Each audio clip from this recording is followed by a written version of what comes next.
नमस्कार दोस्तों, स्वागत है आप सभी का विद्या धाम चैनल में। दोस्तों, आज हम एक ऐसे मुद्दे पर बात करने वाले हैं जो सीधे आपकी मेहनत की कमाई से जुड़ा है। बहुत से लोग सालों तक मेहनत करते हैं, पैसा जोड़ते हैं और फिर एक जमीन, मकान या दुकान खरीदते हैं, यह सोचकर कि अब उनकी जिंदगी सुरक्षित हो जाएगी।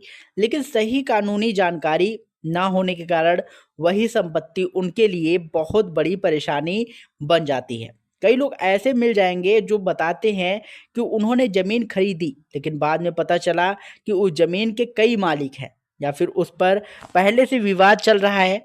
और फिर शुरू होता है कोर्ट का चक्कर, जो कई बार 10 से 15 साल तक खत्म नहीं होता। इसलिए सबसे जरूरी बात है कि संपत्ति खरीदने से पहले उसके प्रकार को समझना। आमतौर पर संपत्ति दो तरह की होती है, पहली पैतृक संपत्ति और दूसरी स्व आर्जित संपत्ति। अगर आपने इन दोनों के बीच का अंतर ठीक से समझ लिया तो आप अपनी जिंदगी की सबसे बड़ी गलती करने से बच सकते हैं। दोस्तों, पैतृक संपत्ति वह संपत्ति होती है जो 4 पीढ़ियों से एक परिवार से चली आ रही हो, यानी जिसे किसी ने खरीदा नहीं बल्कि वह दादा परदादा से मिलती हुई आगे बढ़ी है। इस तरह की संपत्ति में हर उस व्यक्ति का अधिकार होता है जो उस परिवार में जन्म लेता है, चाहे बेटा हो या बेटी, दोनों का बराबर हक होता है। यहाँ एक बहुत ही बड़ा जो है गलतफहमी है लोगों के बीच होती है कि शादी के बाद बेटी का अपने मायके की जमीन पर कोई हक नहीं रहता, जबकि कानून इसके बिल्कुल उल्टा है। बेटी का हक उतना ही मजबूत है जितना बेटे का। अब समस्या तब आती है कि जब लोग इस बात को नजरअंदाज करके संपत्ति खरीद लेते हैं। मान लीजिए किसी परिवार में 4 भाई और हैं और वो कहते हैं कि यह जमीन उनकी है और वे उसे बेच रहे हैं, लेकिन उनकी बहनें भी हैं जिनका भी उस जमीन पर अधिकार है।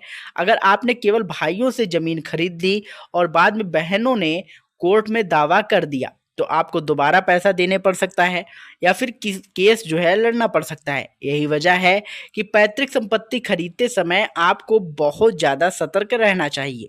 अब बात करते हैं, दूसरी तरफ आती है स्व अर्जित संपत्ति।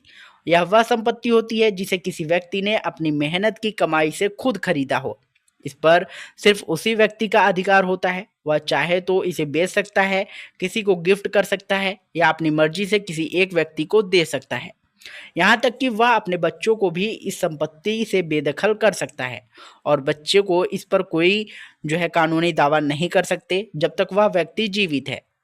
दोस्तों, आज के समय में एक और बड़ी समस्या देखने को मिलती है कि कई युवा यह मान लेते हैं कि माता पिता की संपत्ति तो उनकी ही है। इसी सोच के कारण कई बार वे अपने माता पिता के साथ गलत व्यवहार करने लगते हैं। लेकिन सच्चाई यह है कि अगर संपत्ति स्वार्जित है तो उस पर केवल मालिक का ही अधिकार है। बच्चों का उसमें कोई हक नहीं होता जब तक मालिक ना चाहे उन्हें कुछ ना दे। अब एक और महत्वपूर्ण बात समझिए, पैतृक संपत्ति कब स्वआर्जित संपत्ति बन जाती है। जैसे पैतृक संपत्ति का बंटवारा हो जाता है और हर व्यक्ति को उसका हिस्सा मिल जाता है तो वह हिस्सा जो है उसकी व्यक्तिगत संपत्ति बन जाता है। इसके बाद वह व्यक्ति अपने हिस्से के साथ कुछ भी कर सकता है, लेकिन यहाँ भी एक शर्त है, बंटवारा सही तरीके से और प्रमाण के साथ होना चाहिए। हमारे यहाँ अक्सर बंटवारा सिर्फ बातों में हो जाता है जिसे मौखिक बंटवारा कहा जाता है, लेकिन अगर बाद में विवाद होता है तो इसे कोर्ट में साबित करना बहुत मुश्किल हो जाता है। अगर आप